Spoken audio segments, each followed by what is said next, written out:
بلاول بھٹو زرداری نے پاکستان کی 22 کروڑ عوام کو بیوقوف سمجھتے ہوئے بیان دیا ہے کہ بے نظیر بھٹو کے خلاف اصل سازش ہوا کرتی تھی اور بار بار حکومت ختم کر دی جاتی تھی اور فتوے باندھے جاتے تھے کہ عورت وزیر اعظم نہیں بن سکتی۔ جناب بلاول بھٹو زرداری صاحب، جو بندہ یہ فتوے لگایا کرتا تھا کہ عورت وزیر اعظم نہیں بن سکتی، آج آپ ان کی گود میں بیٹھے ہوئے ہیں۔ مطلب کہ جو پی ڈی ایم کے سربراہ مولانا فضل الرحمان ہی ہیں جو آپ کی والدہ کے بارے میں کہا کرتے تھے کہ عورت وزیر اعظم نہیں بن سکتی، تو آج آپ ان کی گود میں بیٹھ کر پاکستان کے وزیر خارجہ بنے ہوئے ہیں، اور پھر آپ نے یہ بولا کہ بار بار سازش کر کے حکومت ختم کر دی جاتی، تو سازش کرنے والے نواز شریف صاحب ہی تھے اور ان کی حکومت گرا دیا کرتے تھے۔ آج آپ ان کے ساتھ ہی حکومت میں وزیر خارجہ بنے بیٹھے ہیں، حالانکہ آپ کی پارٹی سے یہ آوازیں اٹھتی رہی ہیں کہ ہمارے چیئرمین کو نون لیگ کے نیچے کام نہیں کرنا چاہیے، بلاول بھٹو زرداری کو وزیر خارجہ نہیں بننا چاہیے،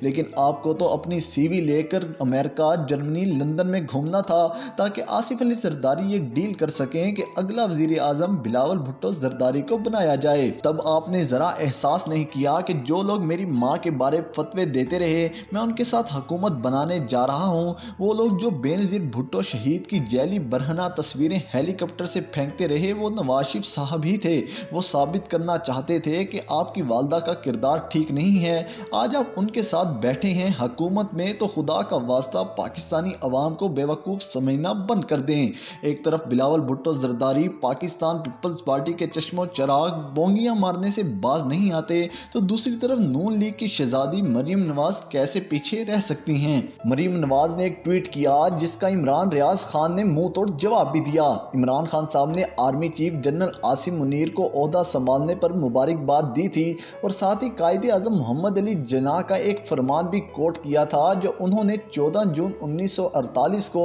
آرمی سٹاف کالج میں فرمایا تھا کہ یہ مت بھولیں کہ مسلح افواج عوام کی خادم ہیں، آپ قومی پالیسی نہیں بناتے، یہ ہم عام شہری ہی ہیں جو ان مسائل کا فیصلہ کرتے ہیں، اور یہ آپ کا فرض ہے کہ آپ ان کاموں کو انجام دیں جو آپ کو سونپے گئے ہیں۔ اس ٹویٹ کے جواب میں مریم نواز نے ٹویٹ کیا کہ آپ کی یادداشت 2018 تک نہیں جاتی جب آپ نے چند افسران کے ساتھ مل کر نواز شریف کے خلاف سازش کی، عوام کے مینڈیٹ پر ڈاکہ ڈالا، ان افسران کو متنازع بنایا اور ان کے مستقبل کو تباہ کیا۔ قائد اعظم کا یہ فرمان اس وقت یاد نہیں آیا۔ نون لیگ اب بیانیہ بنا رہی ہے کہ جنرل باجوہ چلے گئے، جنرل فیض حمید چلے گئے، چیف جسٹس ثاقب نثار بھی چلے گئے، یعنی عمران خان کے سب حمایتی چلے گئے جو عمران خان صاحب کو اقتدار میں لے کر آئے تھے۔ چلو اچھا ہی ہوا نا کہ سب چلے گئے، اب عمران خان اکیلا ہے۔ اب آ جاؤ الیکشن کے اندر، عمران خان تو آپ کو گھسیٹ کر الیکشن میں لا رہا ہے لیکن آپ کے ہاتھ پاؤں پھولے ہوئے ہیں۔